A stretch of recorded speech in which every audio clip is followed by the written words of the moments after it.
Hoje, durante o louvor, o Elisandro comentou que a salvação ela é somente pela graça. Nós temos visto isso muito forte nesse livro de Atos, agora principalmente quando o evangelho ele alcança aos gentios. Ele não fica somente ali entre os judeus, mas nós vemos o evangelho se espalhando, desde ali da descida do Espírito no Pentecostes, em Atos capítulo 2.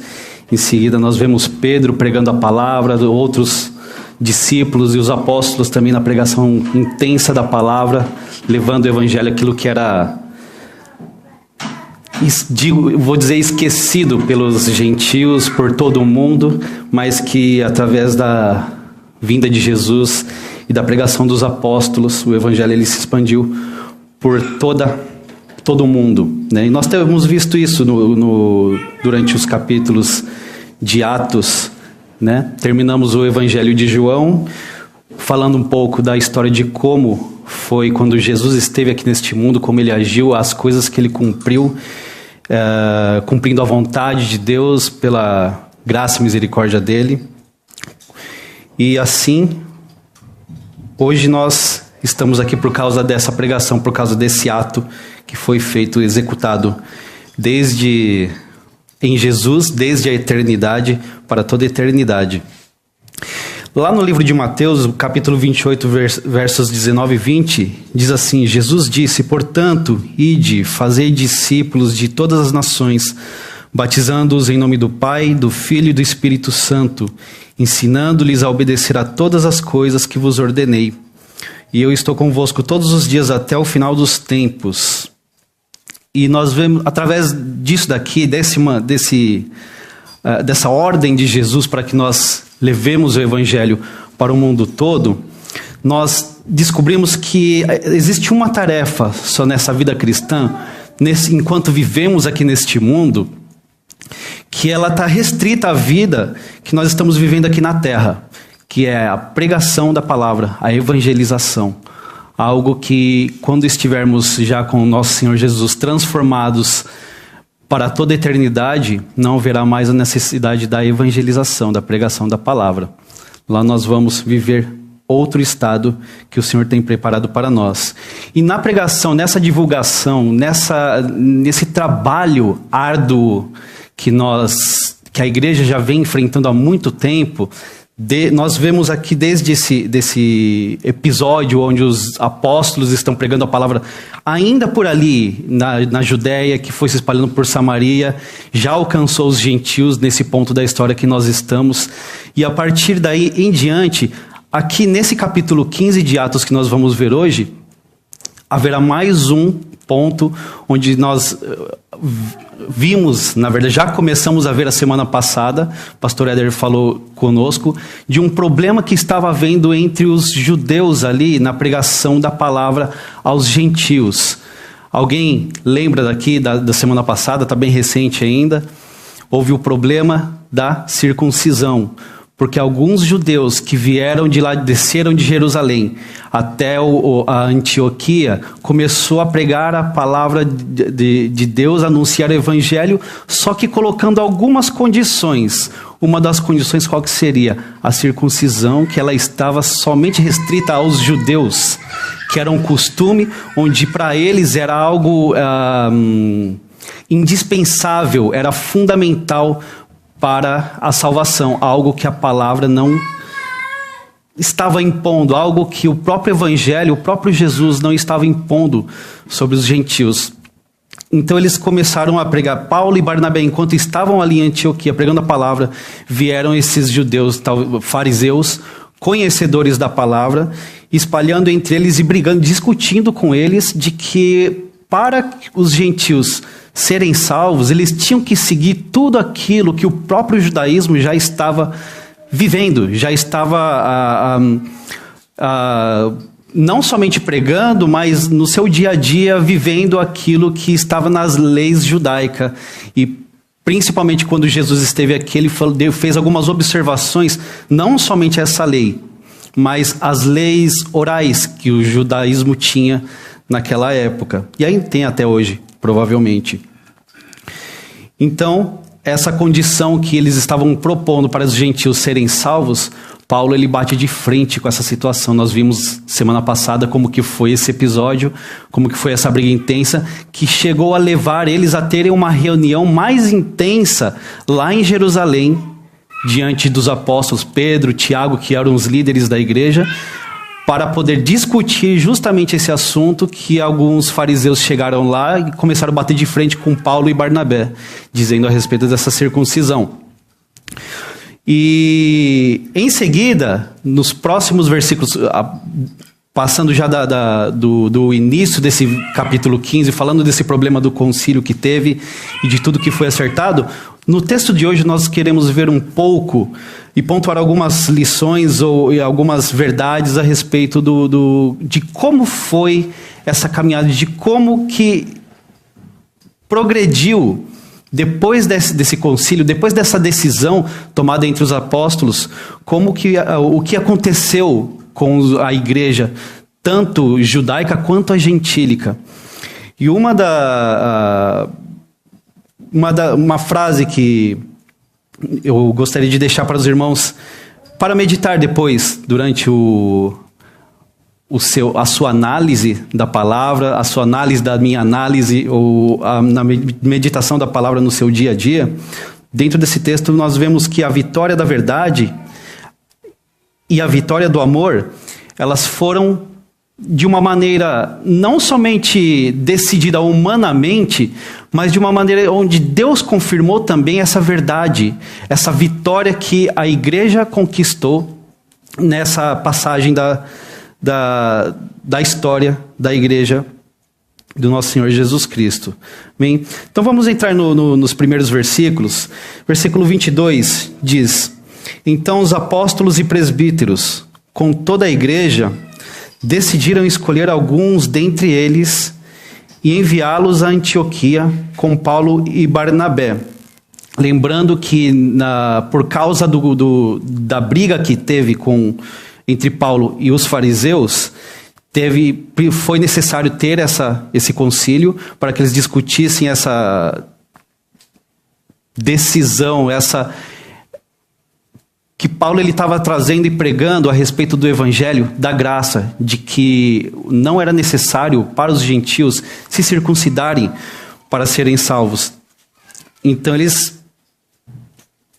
após essa reunião do concílio, eles já imediatamente mandam tanto Paulo quanto Barnabé, mas além deles dois, eles mandam ainda mais 2 pessoas para dar um pouco mais de força e resolver alguns problemas que estavam acontecendo ali. Então eles escolheram Judas, que era chamado também Barsabás, e Silas, 2 líderes entre os irmãos. E uma das versões da Bíblia, acho que talvez de alguns de vocês, devem estar homens notáveis entre os irmãos. Eu achei muito interessante isso daí, porque para eles, para Paulo e Barnabé chegarem novamente em Antioquia, levando essa notícia de que a salvação ela era somente pela graça, como que eles iam dar de frente com esses judeus que estavam ali em Antioquia ainda, e chegar e falar assim, agora nós temos uma carta, mas fomos nós que batemos de frente com vocês, e como é que ficaria essa situação? Será que eles teriam credibilidade o suficiente? Embora saibamos que Paulo e Barnabé eram 2 pessoas que tinham credibilidade com muitas pessoas, mas por causa desse conflito que eles tiveram com os fariseus, seria muito complicado, e foi uma decisão muito sábia dos apóstolos, dos presbíteros que estavam ali, dos anciãos, dos homens que estavam ali na liderança da igreja, que estavam ali para a proclamação do evangelho, mandando Judas e Barsabás. Judas, a gente não tem muita história dele, não tem muitas informações a respeito de quem que era, talvez irmão de Tiago, por causa do seu nome Barsabás. E Silas, depois nós vemos que ele acompanhou Paulo também em algumas missões, e foi uma grande ajuda, uma peça fundamental na viagem missionária, que nós vamos ver em seguida desse capítulo de hoje, juntamente com o apóstolo Paulo. Versículo 23, com eles enviaram a seguinte carta: os irmãos apóstolos e presbíteros, aos cristãos gentios que estão em Antioquia, na Síria e na Cilícia. Saudações. A carta que eles tinham, depois de toda a discussão, de todo o concílio, eles escreveram uma carta e enviaram essa carta juntamente com os apóstolos, no caso, Paulo, Barnabé, juntamente com Silas e Judas, né? E nós vemos nisso algo muito importante, que ela é para o desenvolvimento da igreja e principalmente nos momentos de decisões importantes na vida da igreja. Poderia dar vários exemplos aqui em questão dessas decisões difíceis, decisões que às vezes levam a alguns conflitos, mas algo que nós devemos dar atenção é que a palavra de Deus ela nos guie, que foi essa unidade de propósito que eles tiveram ali, né? Nós vamos ver durante o caminhar do texto como que eles concordaram com essa ideia, com esse fato. Nem ideia, porque a ideia ela dá uma ideia de que ficou na ideia, né? Mas foi o fato. Amém? Nos próximos versículos, 24, nós vemos também a dedicação que Paulo e Barnabé tiveram com essa missão. Como que aconteceu? Soubemos que alguns saíram do nosso meio, sem nossa autorização, e os perturbaram. Interessante, como alguns, colocando até mesmo nos dias de hoje, né? Para ver como que as coisas se repetem na história da igreja, como que é a batalha ao contrário ao crescimento da igreja, a progressão da igreja, como que o nosso inimigo, o inimigo das nossas almas, ele vem batalhando para poder impedir essa divulgação, esse crescimento, essa progressão. E até o final dos tempos ele ainda vai achar que pode fazer alguma coisa contra Deus. E é interessante como que algumas pessoas se deixam levar por essa situação. Saíram de entre eles que estavam lá em Jerusalém, onde era o centro ali, o foco praticamente do cristianismo, vamos dizer assim. Onde eles estavam conversando sobre os assuntos mais importantes da igreja, onde eles estavam tendo onde estavam os fariseus, que eram conhecedores da lei, que eram peritos, que eram muito sábios, eram conhecedores de tudo, eles decoravam toda a Torá, o Velho Testamento, eles tinham a história de Israel. Isso era uma coisa de tradição, não é algo que a gente chega e passa para os nossos filhos, é um ensinamento que a gente passa assim, minha mãe falou isso, minha avó disse isso também, meu avô falou que era desse jeito, e a gente passa de qualquer jeito, como as tradições, não vou falar, um pouco fracas assim, que nós temos principalmente no Brasil, que é o nosso país, que a gente pode falar um pouquinho, né? Mas ali a tradição judaica, ela era de tal maneira que a criança, ainda criança, em sua idade de criança, ela já tinha praticamente a obrigação de decorar, pelo menos o Pentateuco, os primeiros 5 livros da Bíblia. Então era muito rígido, era uma coisa que a gente fala que era de tradição, mas era ao pé da letra, era bem, como fala o termo aqui em japonês, kibishi mesmo o negócio, né? Tinha que saber essas coisas. E bem nesse centro, onde tinha todas essas informações, que tinha todo esse conhecimento, algumas pessoas saem desse meio e vão, talvez é um pouco complicado, porque se a gente pensar que eles tiveram boa intenção de ir lá fazer uma coisa, essa boa intenção ela não foi muito consultada com a Bíblia, nem com a decisão dos apóstolos, porque ela foi para complicar e dar crédito a alguma obra que nós pudéssemos fazer na nossa vida, alguma coisa que a gente pudesse pagar para Deus para poder ser salvos, que era o caso da circuncisão. Embora na cabeça deles era algo que fazia parte já da cultura, E eles já criam como se fizesse parte até mesmo desse processo de salvação. Então, se você não fosse circuncidado, você também não seria salvo. Tem que ser conforme a religião judaica. E eles saem daí para poder espalhar isso. Dão de frente com Barnabé e Paulo e dá aquela briga toda. E por causa dessa moral toda que eles tinham, de todo esse conhecimento das escrituras, eles acabaram realmente não só causando um conflito ali com Paulo e Barnabé, mas também fizeram com que os gentios pensassem nesse assunto. Poxa, será que realmente a nossa salvação ela só pode ser alcançada se a gente se circuncidar, se a gente seguir os preceitos do judaísmo, se a gente fizer conforme eles fazem? Então, gerou algo bem complicado. Como diz o texto, transtornando suas mentes com o que disseram, o que estavam ensinando. Versículo 25. Assim concordamos todos em escolher alguns homens e enviá-los a vocês, com nossos amados irmãos Paulo e Barnabé. Homens que têm arriscado a vida pelo nome de nosso Senhor Jesus Cristo. Eu acho interessante quando fala que homens que têm arriscado a vida pelo nome de nosso Senhor Jesus Cristo, porque imagina você arriscando a sua vida por uma mentira. Será que eles tinham realmente a verdade? Como que eles poderiam provar isso? Como que eles poderiam fazer aquilo que eles estavam pregando ter crédito? E é algo que muitas pessoas comentam a respeito de o oposicionismo ao cristianismo.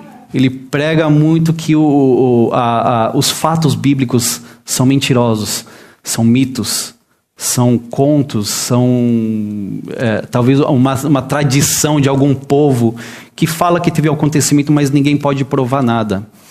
É muito interessante porque como é que uma história dessa, uma mentira dessa, ela pode ser desenvolvida e ter essa progressão que teve desde a fundação do mundo até os dias de hoje, desde quando Adão pecou e teve toda a história da humanidade até os dias que nós estamos hoje. Como é que uma mentira dessa ela pode prevalecer durante tanto tempo e tantas pessoas morreram por causa dessa mentira? É algo de a gente se pensar se isso realmente é uma mentira.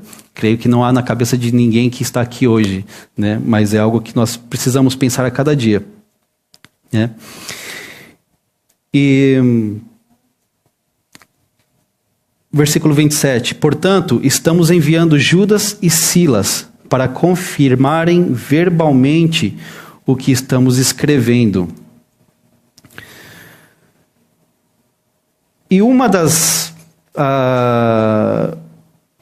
maneiras que eles entenderam que Paulo e Barnabé realmente estavam com a verdade, o que eles pregavam realmente era verdade, foi o fato de Judas e Silas estarem juntos com eles. Porque, como já disse, era muito fácil Paulo e Barnabé ter brigado com eles, poderia escrever qualquer carta, bater um encã ali falando que foi dos discípulos e chegarem lá e apresentar isso e ler para eles e falar que a verdade era aquela. Então Judas e Silas, eles eram conhecidos desses judeus que estavam lá em Antioquia, e isso foi fundamental, não somente para que os gentios conhecessem e soubessem que Paulo e Barnabé estavam com a verdade, mas também para barrar um pouco esses judeus que estavam lá batendo contra eles, porque esses judeus certamente conheciam os líderes da igreja da época, que eram Pedro e Tiago. E versículo 28, nós vamos ver uma coisa muito interessante, que em algumas situações, isso eu estava até conversando outro dia com o Elisandro a respeito de algumas decisões que a igreja tomou a respeito da escolha de Matias como o 12º apóstolo ali no início do livro de Atos, né? houve uma conversa entre eles, houve uma unanimidade na decisão, houve aceitação da parte da igreja, houve aceitação da parte dos apóstolos, de todos que estavam ali. Mas uma coisa que me chama a atenção, né?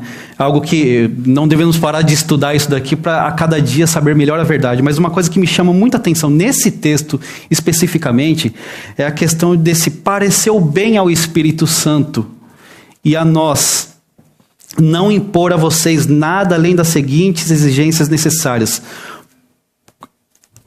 Quando dizem que pareceu bem ao Espírito Santo, como saber que o Espírito Santo ele deu aquela aprovação para eles? Dependendo do ponto de vista que você olhar isso, fica meio místico. Sei lá, de repente houve alguma coisa sobrenatural, sobrenatural houve, mas alguma coisa assim mais mitológica, uma aparição meio esquisita que o pessoal tem pregado hoje em dia por aí, né? Como que a gente identifica isso de uma maneira, acho que talvez mais concreta, mais firme, né? Lembra que Pedro, ele teve uma visão de um lençol que ele descia com animais que o judaísmo considerava imundos, né? Nós vimos há pouco tempo atrás no livro de Atos isso. E Deus mostrando para ele que era para ele matar aqueles animais e comer. E Pedro foi tão, talvez, ignorante ali, tão lerdo para entender, para captar o negócio, que teve que ter a visão 3 vezes para ele entender que realmente era aquilo mesmo que ele estava ouvindo, que era para fazer aquilo. Que aquilo que Deus purificou não considere imundo, porque Deus o purificou. Então, a partir disso, nesse concílio que teve de Jerusalém, Pedro, ele coloca isso. Ele fala a respeito dessa visão. E como que ele poderia negar isso, sendo que o próprio Deus estava mostrando para ele, para que se fizesse, né? E, além disso, Tiago, ele ainda faz algumas observações, como nós vamos ver aqui no versículo 29, que são as exigências necessárias. Abster-se de comida sacrificada aos ídolos, do sangue, da carne de animais estrangulados e da imoralidade sexual. Não quero perder muito tempo com esse ponto aqui, porque é um ponto que há muita discussão, principalmente em pessoas que, mesmo dentro da igreja evangélica, do cristianismo, nós, né, quanto em outras pseudo-religiões que falam a respeito de comer carnes sufocadas, no caso, tipo, aquela galinha que você quebra o pescoço dela e ela não sangra, o sangue fica dentro meio coagulado. Quem já é mais de interior de sítio, que já viu esse tipo de carne, sabe como é que ela fica, né? E a respeito de comida sacrificada aos ídolos, de uma maneira assim mais simples, apesar do pastor Éder ter falado semana que vem que eu ia explicar bem detalhado o negócio, eu não vou fazer isso, eu vou deixar ele mais ou menos para vocês saberem o que significa isso, qual é a ideia dessa questão que está se tratando aqui. É que nessa época não, antes dessa época ainda, havia muita cultos a falsos deuses, né? Principalmente na cidade de Corinto, se não me engano, que havia o templo de Afrodite, né? Na cidade de Corinto, eu vou ler depois um trecho desse texto que está lá em 1 Coríntios, mas ali, nesse templo de Afrodite, havia um costume daquelas culturas onde eles falavam que, por causa desse negócio de problema de fertilidade, e para agradar aos deuses, e para fazer tantas outras coisas em agrado aos deuses, tinham esse templo de Afrodite. Parece que dentro desse templo, ele não existe mais lá na cidade de Corinto, onde está a região ali. Só que antigamente parece que existiam algumas câmaras dentro desse templo, onde tinha as profetisas do templo, que elas tinham várias profetisas, que elas iam para essas câmaras, e elas tinham relações sexuais com as pessoas, mas de uma maneira cultual. eram as profetisas, as que estavam ali no templo para fazer todo o trabalho do templo, mas elas se relacionavam sexualmente com vários homens, elas se prostituíam cultualmente a esses deuses. E nessa época, era algo que já era meio que comum entre o povo ali da época, né?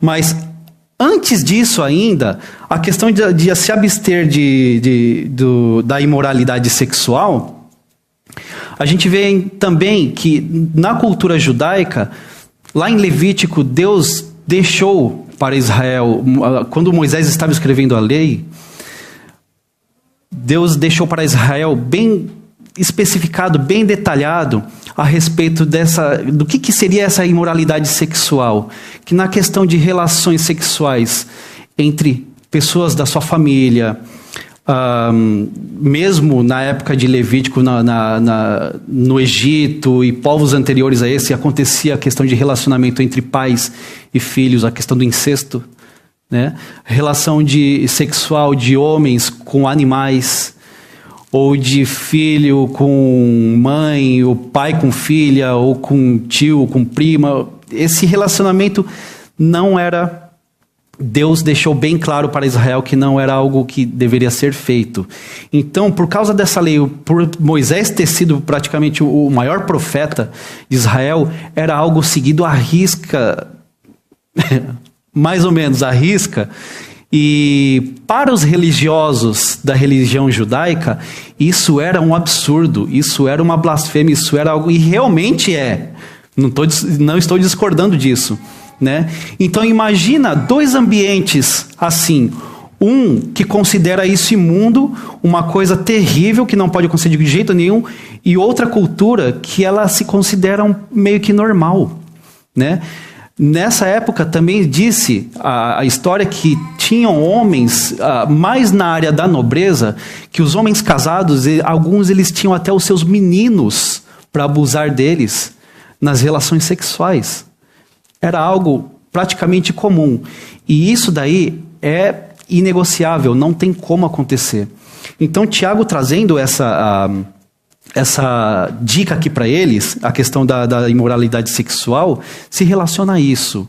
Tanto a lei judaica, de realmente ser uma coisa ruim, uma coisa que é a abominação para Deus, e como também para não se envolver com esse negócio de cultuar a deuses, né? Não era só prática, mas era também a idolatria, né? A questão também das carnes sacrificadas, da comida sacrificada, do sangue de animais sufocados, né? Desde nessa época das carnes sacrificadas, dentro desses templos também, e outros também, quando eles faziam sacrifícios de animais, eles pegavam o animal, matava ele, então ele chegava para os sacerdotes do templo, isso entre os pagãos. Então o sacerdote ele matava o animal, pegava a melhor parte da carne, separava, deixava ali no templo, e o resto ele dava para a família, que ela tinha a incumbência de pegar o resto do animal e assar ele. Então eles comiam com os amigos, eles chamavam o pessoal para fazer aquela churrascada do resto daquela comida, e com a família eles tinham que aproveitar aquilo ali. E aquilo que ficava no templo, imagina quantas famílias chegavam ali no templo oferecendo animais, o sacerdote tirando a parte deles e acumulando ali no templo, né? Então aquela carne, ela era depois, como não tinha como consumir ela, e eles queriam consumir e não poderia deixar estragar, eles mandavam para os açougues da época essa parte boa da carne. E quando eles mandavam para os açougues, para as vendas da carne, essa carne ela tinha um valor, parece que mais em conta, era mais barato, porque era muita carne e era carne boa. Então eles tinham a opção de comprar essa carne aí para a comida do dia a dia, para fazer a churrascada, fazer todas as coisas. E o judeu, por saber que essas carnes tinham sido usadas em sacrifícios nos templos para fazer os rituais, para cultuar tudo isso, eles achavam que essa carne ela acabava contendo uma certa contaminação espiritual.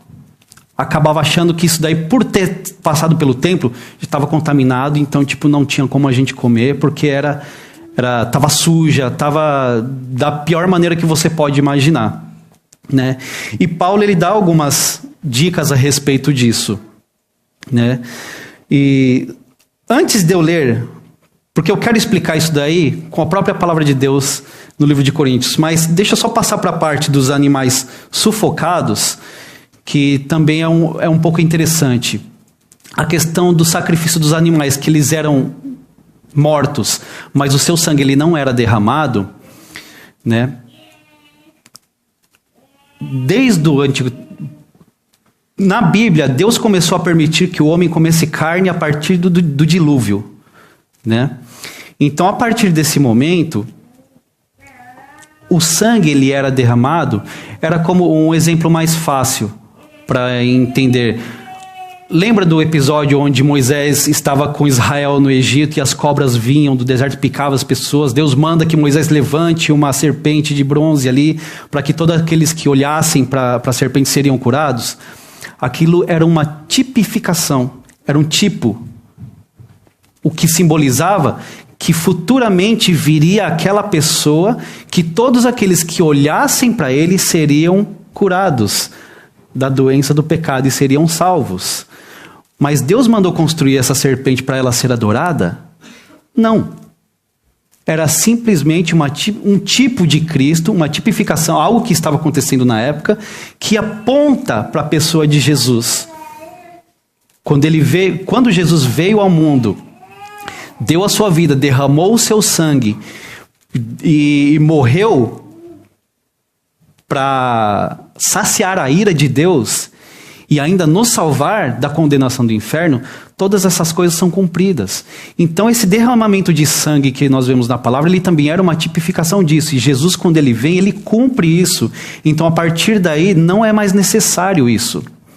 Então, se você tem dúvida a respeito se você pode comer carne sufocada, se você pode comer essa carne que foram sacrificadas aos ídolos e foram usados em cultos pagãos, se você tem essas dúvidas, então agora nós vamos lá para o livro de 1 Coríntios. Pode projetar aí que eu não tenho o texto aqui. 1 Coríntios capítulo 8, os versos de 1 a 13. Eu vou ler com vocês aqui, que aí fica mais fácil. Depois eu vou ler 10, do 23 ao 33. Até o versículo 13.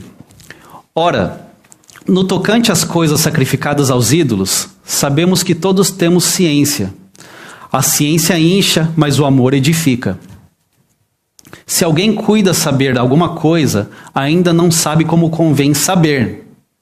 Vai prestando atenção no texto aí. Mas se alguém ama a Deus, esse é conhecido dele. Quanto, pois, ao comer das coisas sacrificadas aos ídolos, sabemos que o ídolo nada é no mundo, e que não há outro Deus senão um só.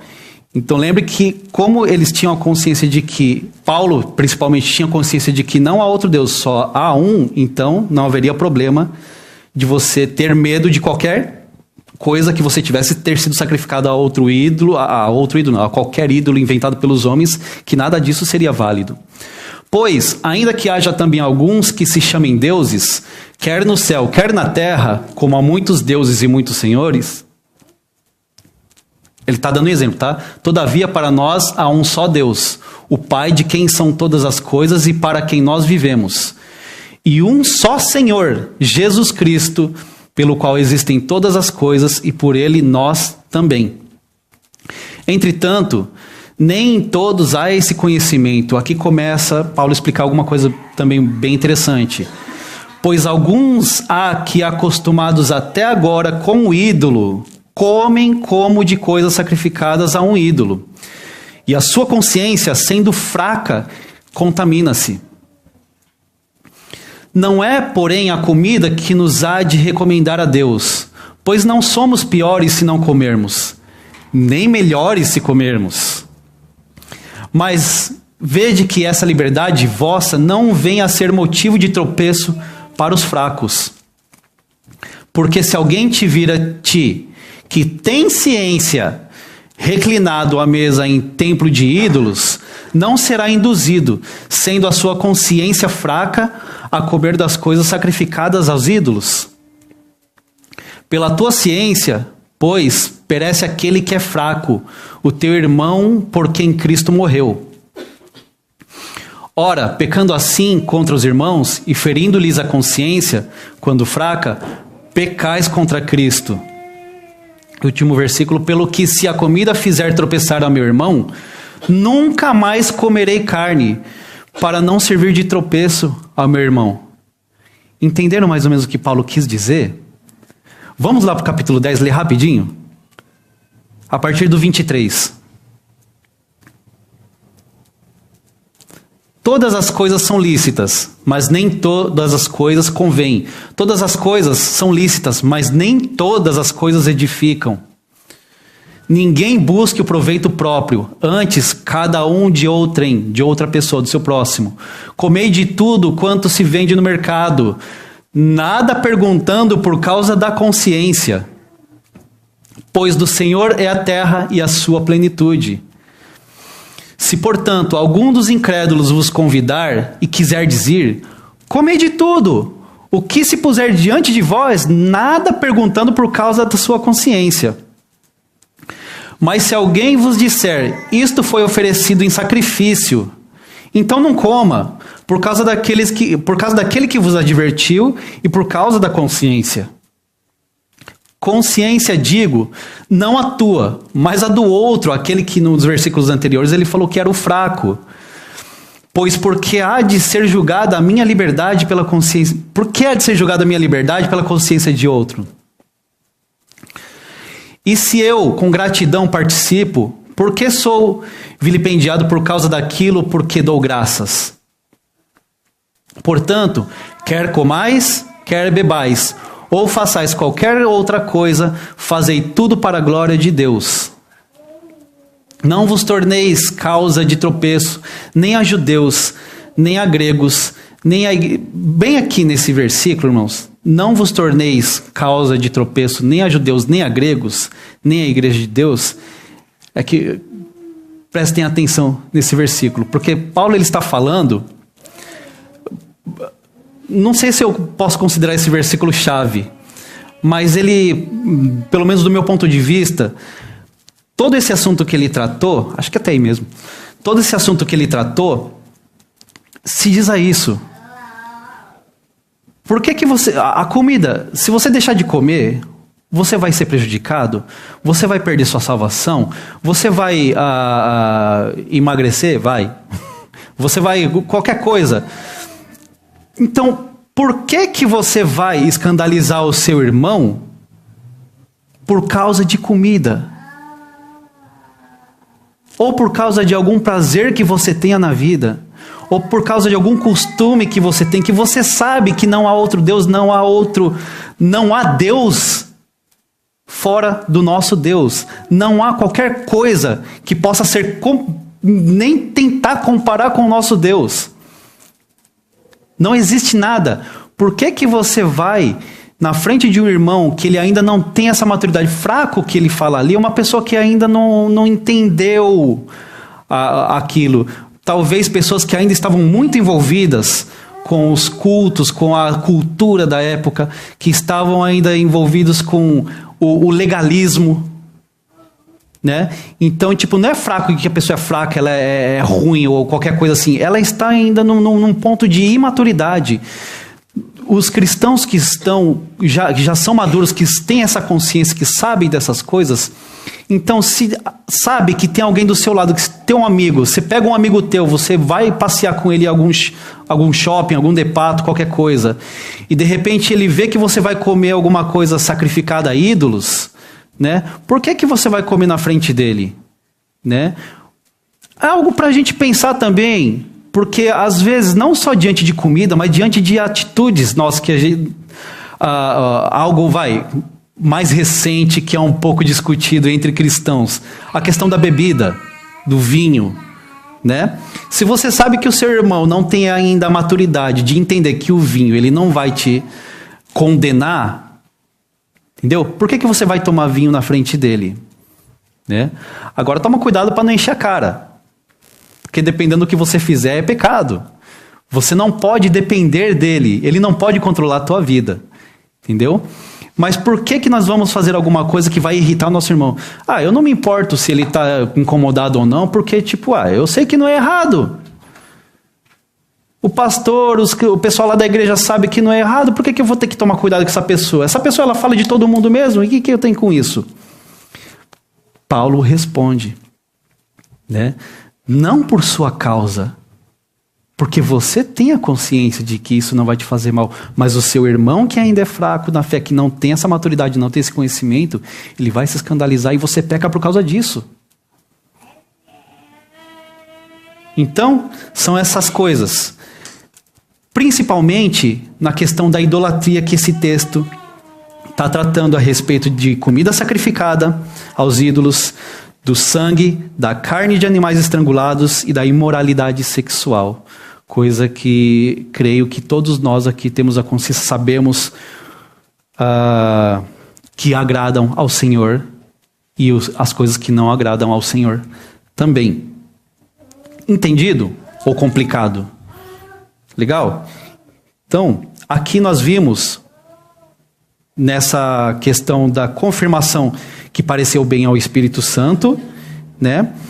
E também dessa observação que Tiago faz a respeito de abster-se dessas coisas, né? Ele ainda coloca no final, vocês farão bem em evitar essas coisas, e que tudo lhes vá bem. Ok? Entendido? Nós vimos a vitória do amor. E no versículo 30 agora, depois da leitura dessa carta, quero tentar ver um pouco nesses últimos versículos agora, como foi a reação deles. E olhando o texto, vendo como que foi o desenvolvimento disso, eu consegui pontuar algumas coisas que eu quero compartilhar com os irmãos. Que a leitura dessa carta causou na vida desses irmãos. E assim eles começaram a viver daí por diante. Então, versículo 30. Uma vez despedidos, os homens desceram para Antioquia, onde reuniram a igreja e entregaram a carta. Os irmãos a leram e se alegraram com a sua animadora mensagem. Então, o primeiro ponto que nós vemos aí, da resposta dessa leitura da carta, daquela notícia que eles estavam recebendo, foi essa alegria que eles tiveram de saber que a salvação ela não dependia da circuncisão. A salvação, de fato, ela era somente pela graça. Então, nesse momento em que eles entenderam isso, parece que foi arrancado um peso dos ombros dele, porque eles, com aquela discussão toda, com aquele problema todo, eles estavam na dúvida agora se realmente aquilo que Paulo e Barnabé tinham pregado, se a salvação ela realmente era somente pela graça, que estava na dúvida na cabeça deles. Diante disso eles se alegram, porque foi confirmado tanto pelos apóstolos, eles mandaram pessoas ali de dentro deles para poder, não somente, nós vamos ver aqui no caminhar do texto, não somente ler a carta, mas também com as suas próprias palavras, falar a respeito dessa maravilhosa mensagem, dessa maravilhosa notícia que foi dada a eles.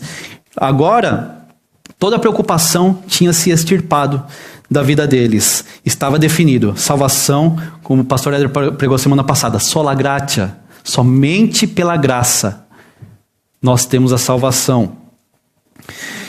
E Judas e Silas, que eram profetas, encorajaram e fortaleceram os irmãos com muitas palavras.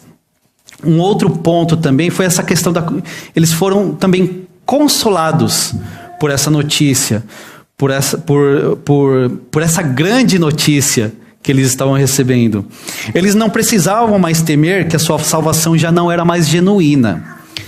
Além de saber que a salvação era somente pela graça, então, consequentemente, eles entenderam que a salvação deles era genuína, era verdadeira. Então, isso foi um conforto, foi uma coisa que dá segurança, né? É uma experiência que nós, como cristãos, passamos. quando nós recebemos a Cristo, quando Cristo tira as vendas dos nossos olhos, nos faz entender o Evangelho, que Ele é somente pela graça, e que nós não temos como pagar, porque essa é uma grande dificuldade de todo ser humano. É quando você entende, você ouve aquela notícia, que se você crer em Jesus Cristo, na obra redentora dele, crer que ele é Deus, é o Filho de Deus, ele deu a sua vida, ressuscitou. Quando você crê em todo esse plano da redenção, é difícil para a gente, na cultura que a gente vive, no ambiente que a gente vive, receber a ideia de que, tipo, isso tudo é de graça. E você não precisa fazer nada. Ao contrário, você não pode fazer nada para receber essa salvação. Porque é de graça. Para você poder comprar a sua salvação, você poder pagar o preço da sua salvação, você tem que resolver o problema da ofensa que foi feita contra Deus. E essa ofensa, ela só pode ser paga com o mesmo valor da pessoa que foi ofendida, ou seja, do mesmo tamanho de Deus. Como é que você vai pagar uma coisa do tamanho de Deus? Se você morrer, sua vida vale alguma coisa diante da grandeza de Deus, diante da plenitude de Deus, diante de Deus? Vai ser alguma coisa? Não vai.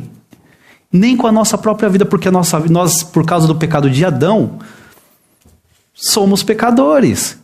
Estávamos condenados ao inferno, estávamos condenados a eterna, pela sua misericórdia, nos condicionou a estar com Ele na eternidade. Então, tipo, o fato deles terem essa notícia, saberem, foi um consolo muito grande, irmãos. Falar que foi algo assim simples, foram consolados, é pouco. Algo que nós devemos agradecer por todos os dias da nossa vida, a cada momento que você respira. Louve a Deus, agradeça a Deus, porque você é salvo e é pela graça de Deus, e você não pode fazer nada por isso, e Deus, Ele te ama de uma maneira que nós não entendemos, não sabemos explicar, não tem como explicar isso. É maravilhoso. Uma terceira resposta que eles deram a respeito disso foi essa confirmação de Judas e Silas, porque eles eram profetas e eles acrescentaram as suas próprias palavras, as da carta que eles tinham enviado ali, e confirmando eles ali como igreja, mostrando que a salvação deles era genuína e encorajando eles a continuarem nessa ideia, nesse propósito de também levar o Evangelho a todos os 4 cantos do mundo, porque a gente fica limitado a esse mundo. Se tivesse alguém lá em Marte, a gente iria para lá também pregar, mas não sei como, porque a gente não conseguiu fazer uma viagem para lá. Então, é algo que foi esclarecido para eles, foram confortados, tiveram a alegria de saber dessa notícia. E nós vemos também no versículo 33, que eles tendo passado ainda algum tempo ali, eles foram despedidos pelos irmãos. A partir daí a gente vai começar a ver uma independência pacífica entre eles, uma independência, porque uma vez que eles despediram os irmãos para voltarem para Jerusalém, da onde eles vieram trazer essa notícia, significa também que eles estão seguros agora. Por quê? Quem pregava aquilo ali nos trouxe a grande notícia de que nós estamos nessas condições agora. E eles estão nos ensinaram o tempo que eles ficaram ali. E nós vamos ver nos versículos seguintes que ainda outros ficaram ali para continuar com eles, doutrinando, ensinando, pregando a palavra. Então eles podiam despedir eles em paz para voltarem para suas casas. E eles, a partir dali, levariam o evangelho também, justamente. Então foram despedidos pelos irmãos com a bênção da paz, para voltarem aos que tinham enviado. Mas Silas decidiu ficar ali.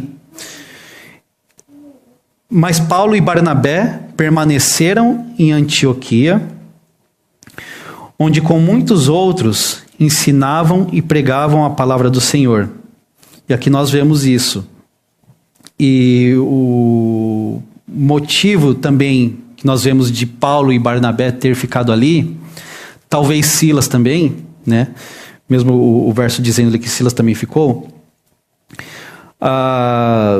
que todos aqueles que são novos convertidos, todos aqueles que entendem essa graça, não é simplesmente você crer e ficar por isso mesmo.